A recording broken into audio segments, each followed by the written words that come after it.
Hello everyone, আসসালামু আলাইকুম। ভাইয়ার আপনারা সবাই ভালো আছেন? আমিও আপনাদের দয় ভালো আছি। আর এই যে সকালকের নাস্তা খেয়ে সকালকে খাওয়া দাওয়া যাই হোক সারলাম, আর দুপুরকে রান্না করতে আসতেছি।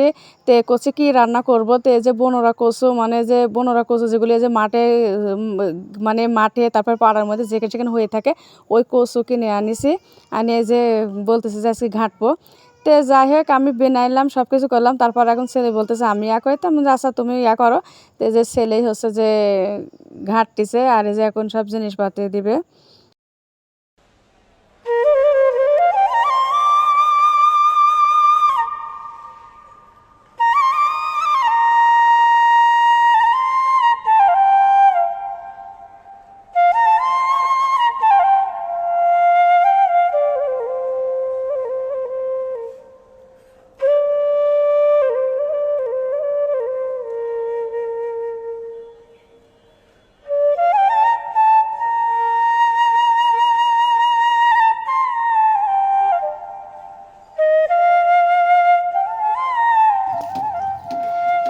তো এরপরে হচ্ছে যাই হোক বাড়ির পর মাছ আল্লাহ আইছিল, মাছ নিলাম।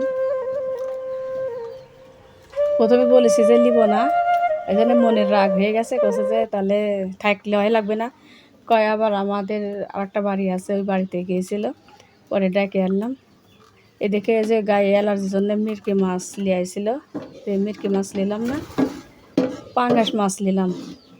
আপনাদের দেখানি হয়নি। নিয়ে আবার হচ্ছে ওই মাছ আবার করতে লাগলো। এর মধ্যে আমার ছেলে ফোন দিছে, ছেলে ফোন দিয়ে কথা বললো, তার সাথে কথা বললাম। বলার পর যাই হোক কথা বললাম, আমি কথা বললাম, আর ওই হচ্ছে মাছ কুটলো।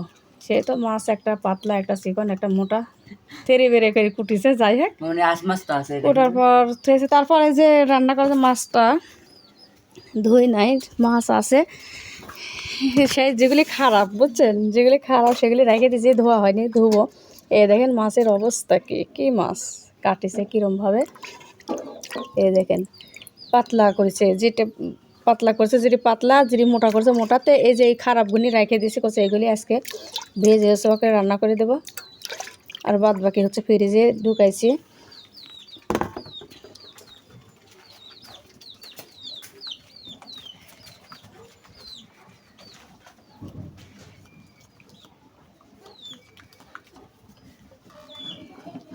একটু নরম নরম করলে পরে স্বাদ লাগে।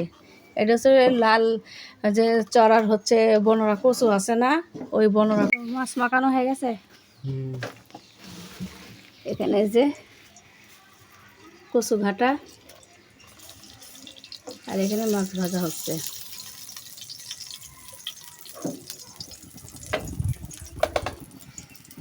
এই দেখেন তো কত বড় মাছ।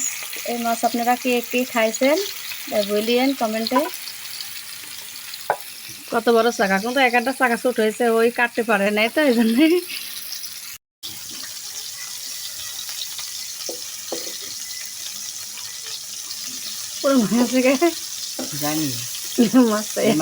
উন্নত মানের মাছ কাটা হয়েছে আজকে, এই জন্য তরকারিটাও সেই উন্নতির মানের মতোই হয়েছে।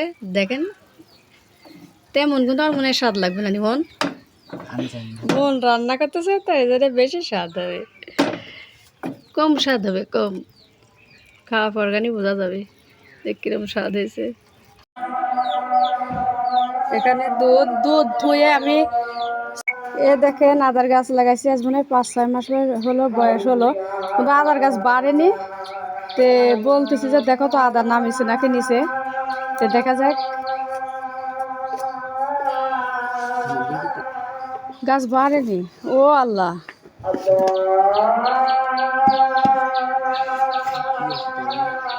এক পরলের উপর মাটি।